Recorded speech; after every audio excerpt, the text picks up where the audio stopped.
I did my biggest no-no yesterday and I did not hydrate enough. So right now, I'm about to break my fast. I got my water on for my boiled eggs.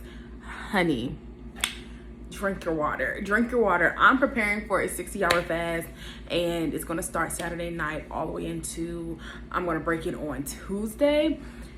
I did not drink a lot of water yesterday. And I think I'm feeling the effects at this very moment.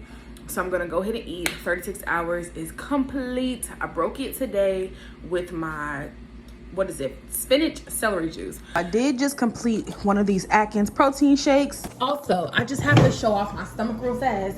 So my belly, like I can see this is like not, it was just all fat on the 4th. It was all fat.